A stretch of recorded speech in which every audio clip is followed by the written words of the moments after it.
This is a report on a dive on the ex-HMAS Adelaide on the 26th of the 8th, 2011 by McLennan's Diving Service. Alan McLennan speaking.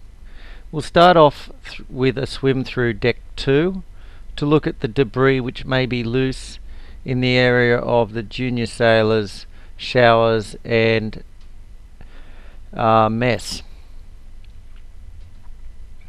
So we're just entering through one of the hatches amidships on deck 2. There's been reports of some of the stainless steel splashbacks being loose and possibly some of the honeycomb sheeting that was made that was used for the partitions. This is obviously a toilet area, and you can see laying down around the toilets is some of the remains of the partitions. As you can see, they are laying down and not really in any danger of obstructing anybody. Here are some of the stainless steel splashbacks and some of the old sinks.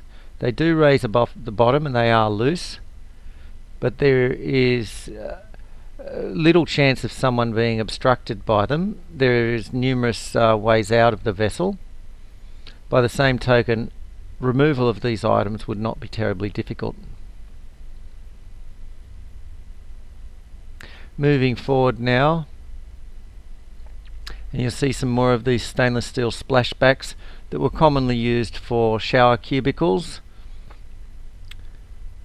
They were only pop riveted into place, and as you can see, they've become loose.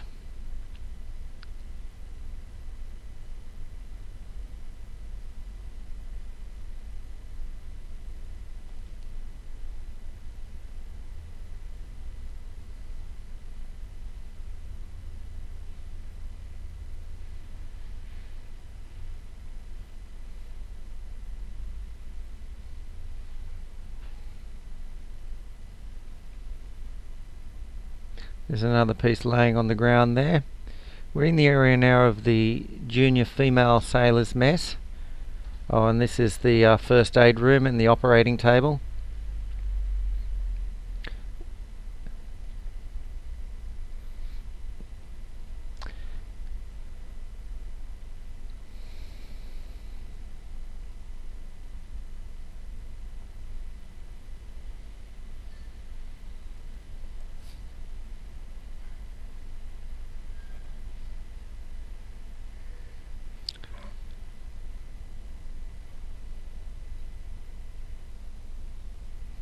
McLennan's Diving Service removed a large amount of loose partitions from this area previously. So the areas of partitions that you can see that are loose now have been dislodged by recent storms.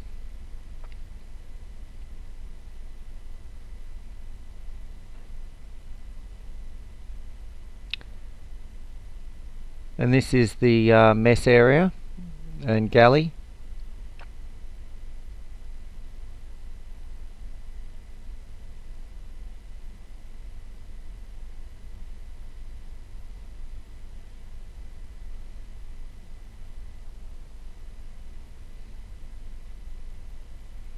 And there's no loose objects there. We'll leave the inside of the vessel there on deck 2.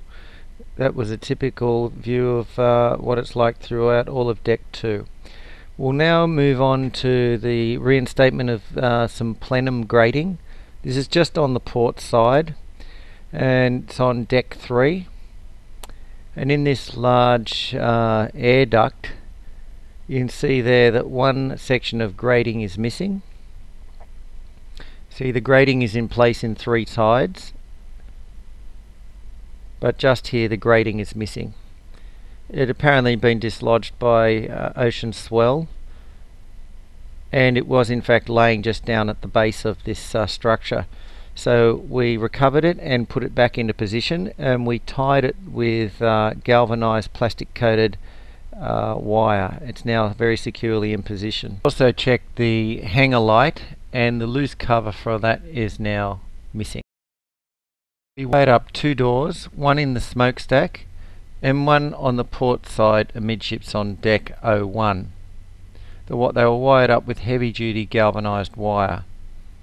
We also wired up the red fire cabinet in the port hangar, and we'll now move on to view of the crack in the top deck. So this crack occurs only in the top deck, and it begins 1.2 meters down from the very top of the deck. You can see here with the diver there for scale. Now this top deck is aluminium, and we found that these cracks don't go down into the steel hull. Now we're going to follow the crack here all the way, so approximately 1.2 meters down the side of the hull. The crack travels up and then runs all the way across the very top of the ship in the top deck. As you can see, the crack runs in a perfectly straight line along a bulkhead to the lift shaft. Now this lift shaft has been cut out, and so you get a maximum crack size here of 18 millimeters. The cracks radiate out from the corners of the lift shaft.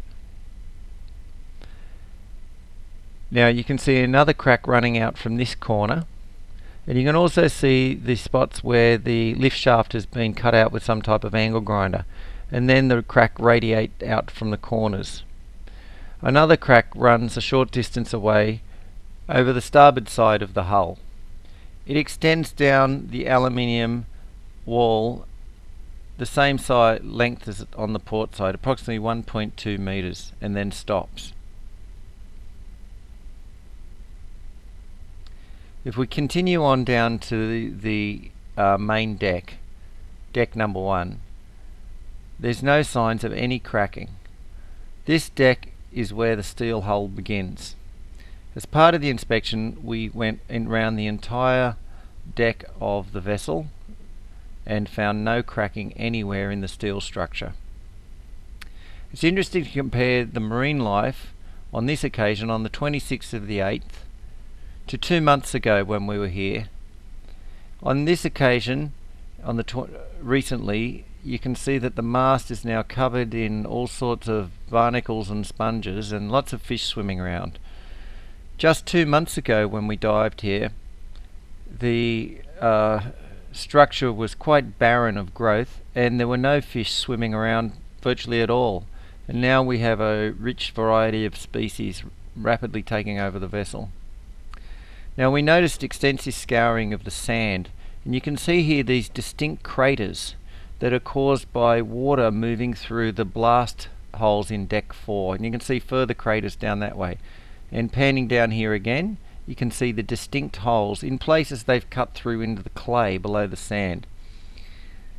So most of the sand movement is caused by water moving through the blast holes, but it's important to note that the vessel is still supported along its entire keel. The scouring is quite deep in places, and on the port side you can see here that the sonar dome is exposed, but the scouring is localized and the keel is well supported along its entire length. And finally, we measured the list on the vessel, which is 200 millimeters to starboard amidships on the main deck, and that equates to approximately 0.8 of a degree to starboard. So that concludes the inspection on the Adelaide. Alan McLennan speaking.